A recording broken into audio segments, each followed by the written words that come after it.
Assalamualaikum warahmatullahi wabarakatuh. Pada sebuah malam yang sunyi di pedalaman Jawa, aroma dupa dan kemenyan yang dilebur dalam upacara adat beradu dengan kumandang syahdu azan dari masjid di kejauhan. Disinilah, dalam pertemuan dua aroma dan dua suara ini, terletak rahasia spiritualitas kolektif masyarakat Jawa. Ini adalah perpaduan dua dunia yang telah berakulturasi selama berabad-abad. Sebuah fenomena yang kita kenal sebagai kejawen. Apa sebenarnya kejawen itu? Mengapa ajaran yang berakar dari tanah Jawa ini sering dianggap misterius? Untuk memahami hal ini, kita harus melakukan perjalanan melintasi waktu, membongkar sejarah, dan menggunakan lensa akademik, khususnya antropologi dan sejarah sosial untuk menemukan akar ajaran kejawen yang sesungguhnya. Secara etimologis, kejawen merujuk pada segala sesuatu yang berhubungan dengan Jawa. Namun, dalam konteks spiritual, kejawen adalah sebuah sistem kepercayaan, cara hidup, dan filosofi mencari harmoni antara manusia, alam semesta, dan Tuhan Yang Maha Kuasa. Dengan kerangka berpikir antropologi di mana ia mempelajari keanekaragaman manusia dan kebudayaannya. Kejawen dapat dilihat sebagai manifestasi budaya yang berusaha menjawab pertanyaan mendasar tentang keberadaan dan hubungan spiritualitas. Inti filosofis yang paling sering diasosiasikan dengan kejawen adalah ajaran Agung Manunggaling Kawulo Gusti. Meskipun sering disalahpahami, konsep ini adalah tentang hubungan mendalam antara hamba Kawulo dengan Tuhannya. Kawulo dengan Tuhannya, ajaran ini menekankan pentingnya pelepasan segala kepentingan duniawi untuk mencapai keadaan bersatu atau menemukan kebahagiaan autentik melalui kesatuan dengan Tuhan. Untuk mencapai puncak spiritual setinggi ini, dibutuhkan fondasi budaya dan sejarah yang sangat panjang. Akar kejawen tidak tunggal melainkan berlapis, tersusun dari pengaruh-pengaruh yang datang silih berganti. Proses evolusi spiritual ini dapat dipetakan melalui 3 lapisan sejarah yang saling tumpang tindih, membentuk identitas spiritual Jawa yang unik. Terdapat 3 lapisan akar kejawen. Lapisan pertama, suara alam dan daya gaib, akar primordial, jauh sebelum masuknya pengaruh India atau Timur Tengah. Religiositas asli masyarakat Jawa telah terbentuk. Kita kembali ke masa prasejarah, di mana para penghuni awal Pulau Jawa adalah pengembara yang piawai berinteraksi dengan alam. Mereka mengamati fenomena alam, yang akhirnya memunculkan keyakinan bahwa segala sesuatu di sekitar mereka memiliki kekuatan atau roh. Religiositas lampau ini berakar pada 2 paham utama, yaitu animisme dan dinamisme. Animisme adalah kepercayaan terhadap adanya roh atau jiwa pada benda, tumbuhan, hewan, bahkan manusia. Sementara itu, dinamisme adalah keyakinan bahwa semua benda, termasuk benda-benda alam atau benda buatan, memiliki daya atau kekuatan gaib. Dari kepercayaan ini, lahir konsep bahwa roh orang mati dapat tetap hidup dan bahkan menjadi sakti layaknya dewa, mampu mencelakakan atau membantu manusia. Hal ini melahirkan praktik-praktik spiritual awal seperti pawang, bukun, serta rumusan mantra dan doa-doa yang diyakini berdaya sakti. Warisan primordial ini masih kental hingga kini, seperti keyakinan untuk menambah kekuatan batin dengan menggunakan benda-benda yang dianggap bertuah, misalnya keris, tombak, atau batu akik. Pemahaman ini menciptakan kerangka berpikir yang dikenal sebagai homologi antropokosmik. Artinya, orang Jawa menyelaraskan langkah kehidupannya dengan tatanan manusia dan dunia sekelilingnya bersandar pada nasib yang dipadukan dengan usaha. Kerangka berpikir mistik yang kuat sejak awal ini sangat penting. Apabila masyarakat Jawa tidak memiliki fondasi spiritual yang berorientasi pada mistik dan harmoni kosmik, akulturasi dengan agama-agama besar berikutnya akan jauh lebih sulit dan cenderung konfrontatif. Fondasi ini bertindak sebagai saringan yang siap menerima ajaran spiritual yang memiliki warna serupa. Lapisan kedua, peradaban agung dan formulasi elitis, Hindu-Buddha. Perubahan besar dalam kebudayaan Jawa terjadi setelah masuknya agama Hindu dan Buddha dari India. Diperkirakan sejak abad keempat Masehi, pengaruh India memasuki dan memengaruhi sistem kepercayaan, kesenian, kesusastraan, dan mitologi Jawa. Inilah era berkembangnya peradaban agung, seperti yang tercatat dalam Kakawin Nagara-Kertagama yang menunjukkan kuatnya integrasi ajaran Buddha dan Hindu dalam tatanan Istana Majapahit demi perdamaian negara. Pengaruh Hindu-Buddha cenderung membentuk kerangka hidup kaum elit, atau yang kemudian dikenal sebagai priaye. Mereka meletakkan sistem kepercayaan purba, animisme, dalam kerangka kosmik yang lebih besar dan terstruktur. Lapis kedua ini memberikan kontribusi yang sangat signifikan dalam kejawen melalui institusionalisasi praktik spiritual yaitu topo dan semedi. Topo dan semedi adalah bentuk aktivitas khusus pemeluk agama yang meyakini bahwa aspek rohani jauh lebih penting daripada jasmani. Cara untuk mencapai jiwa yang bersih dan suci adalah dengan menekan hasrat nafsu jasmani. Praktik ini biasanya dilakukan dengan mengundurkan diri dari keramaian dan menyendiri dalam kesunyian. Evolusi dari praktik dukun atau pawang di lapisan pertama menjadi praktik olah kebatinan yang dilembagakan oleh elit di lapisan kedua ini adalah kunci. Praktik topo dan semedi menyediakan kerangka kerja spiritual yang sudah matang dan teruji di Jawa. Ini berarti ketika Islam datang, para penyebar agama tidak perlu membangun tradisi ascetik, zuhud, atau latihan spiritual dari nol. Mereka hanya perlu menyajikan tafsir Islam terhadap tradisi olah batin yang sudah mapan ini, yang kemudian kita kenal dalam konsep Islam Jawa sebagai tirakat atau puasa-puasa khusus. Lapisan ketiga, sintesis mistis dan masuknya Islam oleh Wali Songo. Masuknya Islam ke Nusantara, khususnya Jawa, merupakan babak sintesis paling penting dalam sejarah kejawen.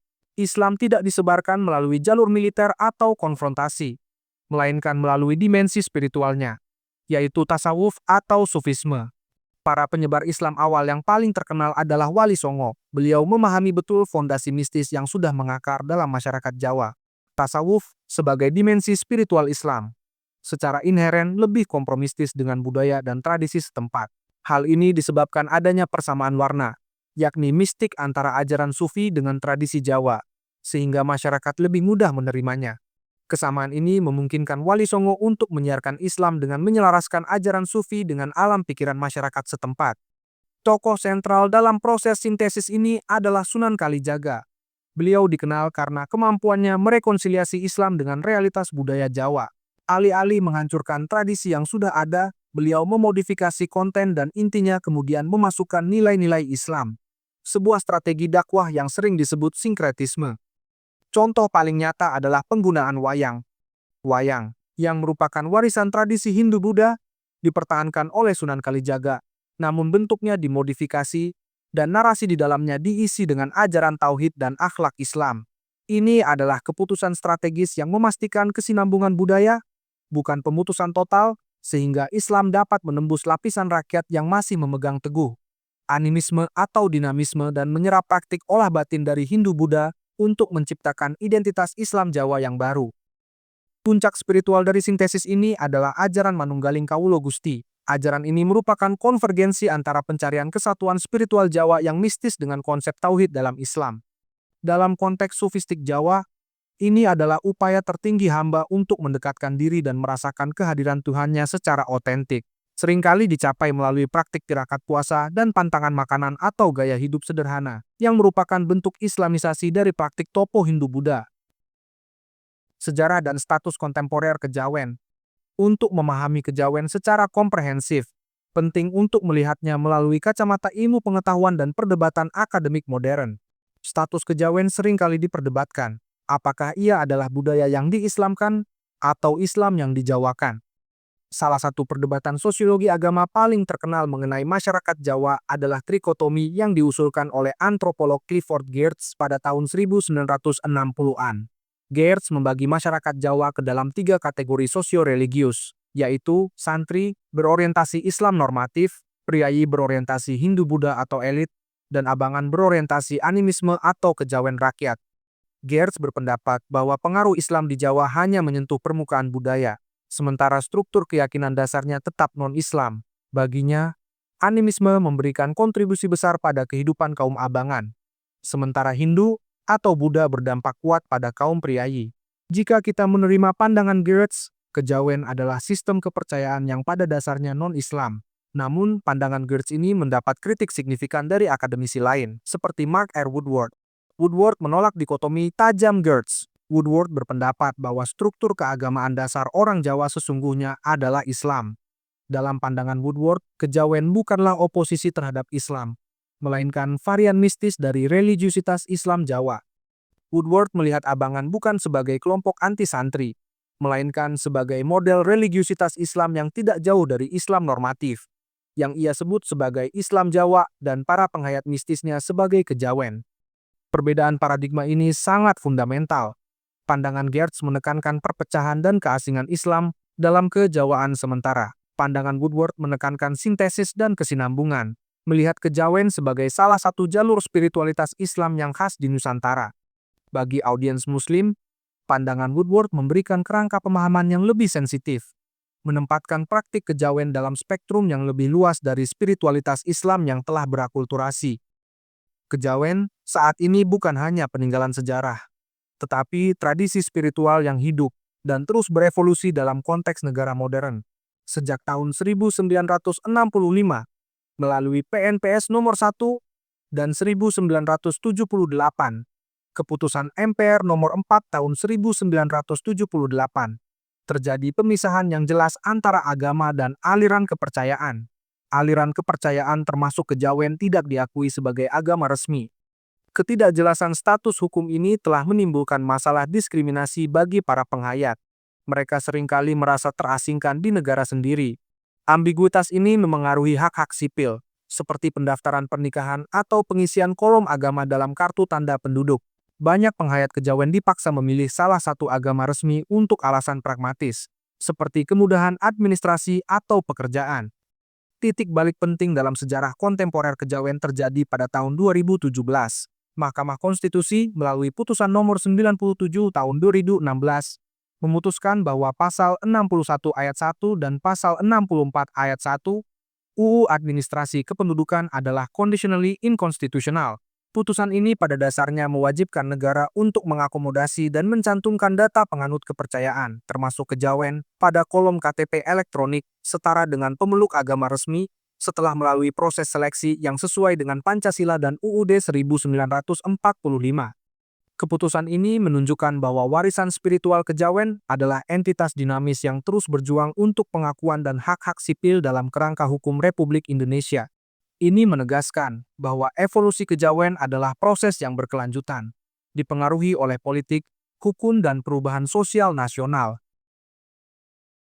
Kejawen, dengan segala kompleksitasnya, bukanlah ajaran tunggal yang muncul secara instan. Sebaliknya, ia adalah hasil dari evolusi spiritual yang berlapis selama ribuan tahun, sebuah proses yang dalam ilmu pengetahuan dapat dijelaskan melalui teori evolusi budaya.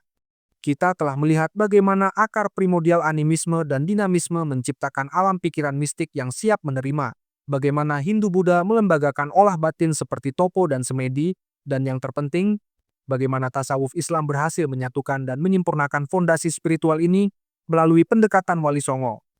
Kejawen adalah cerminan dari kompleksitas identitas Nusantara, sebuah upaya abadi untuk menyelaraskan diri dengan alam, mencapai kesucian batin dan menemukan Tuhan melalui jalur budaya yang khas. Memahami asal-usulnya adalah memahami fondasi spiritualitas kolektif bangsa kita sendiri. Ajaran ini mengingatkan kita bahwa Islam di Nusantara memiliki jalur spiritual yang unik, yang memilih harmoni budaya di atas pemutusan total tradisi dan menghasilkan kekayaan yang tak ternilai. Terima kasih sudah menonton. Jangan lupa like dan subscribe channel ini. Sampai jumpa di video berikutnya. Wassalamualaikum warahmatullahi wabarakatuh.